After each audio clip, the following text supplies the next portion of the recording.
Hello সবাইকে, আজকে আমি দেখাবো আমার 6 মাসের বাবুকে কি রান্না করে খাওয়াই।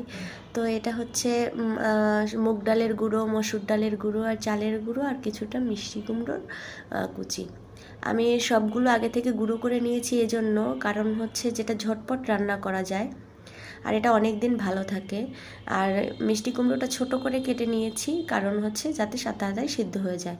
আর আমি ফুটানো পানি ব্যবহার করছি, কারণ আমি চেষ্টা করি আমার বাচ্চাকে সবসময় ফুটানো পানি খাওয়ার জন্য, কারণ শহরের পানিটা অতটা বিশুদ্ধ হয় না।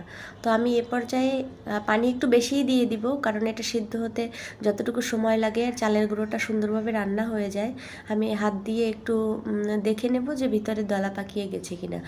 আমি কিন্তু আমার বাচ্চাকে একই ধরনের খাবার প্রতিদিন খাওয়াই না, কারণ হচ্ছে এক এক দিন এক এক ধরনের প্রোটিন জাতীয় খাবার খাওয়াই। ওকে একদিন মিষ্টি কুমড়ো দিয়ে রান্না করে দেই, একদিন আপেল কুচি দেই, একদিন গাজর কুচি দেই, মিষ্টি আলু দেই। আপনারাও আপনার বাচ্চাদের এভাবে খাওয়াতে পারেন, তাহলে অনেকটা মিষ্টি বেড়েও যায় খাবারে।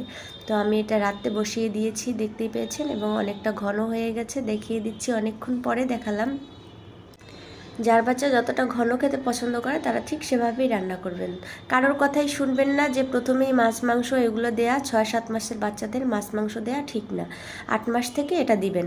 এবং প্রথম দিকে আপনারা খেজুর অ্যাড করতে পারেন, ডিমের কুসুম ব্যবহার করতে পারেন। আমি ডিমের কুসুম ব্যবহার করি মাঝে মধ্যে। দেখতে পাচ্ছেন খুব সুন্দরভাবে সিদ্ধ হয়ে গেছে। এবার এটাতে আমি কিছুটা ফর্মুলা মিল্ক দিয়ে দিব, কারণ ছোট বাচ্চাদের 1 বছর 1.5 বছরের আগে গরুর দুধ দিতে হয় না। তো আমি ফর্মুলা মিল্ক দিয়ে এটাকে মিক্স করে নিব। আপনারা কিন্তু অবশ্যই আপনাদের বাচ্চাকে কখনোই ফর্মুলা মিল্ক দেওয়ার পরে সেটা চুলায় জাল করবেন না, কারণ এটার গুণাগুণ নষ্ট হয়ে যায় এবং সেটা ক্ষতিকর হয়ে যায়। আমি এটাকে ভালো করে মিক্স করব এবং তারপরে আমার বাবুকে খাওয়াবো। আমার বাবু অনেক খাবার একসাথে খেতে চায় না, তাই অল্প পরিমাণে নিয়েছি। ওকে একটু পরে পরে আমি চেষ্টা করি, দরকারে 3-4 বার চেষ্টা করি। তো আমার বাবু কিন্তু এটা ভালোই খায়। আপনারা এভাবে চেষ্টা করতে পারেন 6 মাসের এবং 7 মাসের বাবুদের। ধন্যবাদ সবাইকে। আর যদি কিছু জানার থাকে কমেন্ট করে জানাবেন। ধন্যবাদ।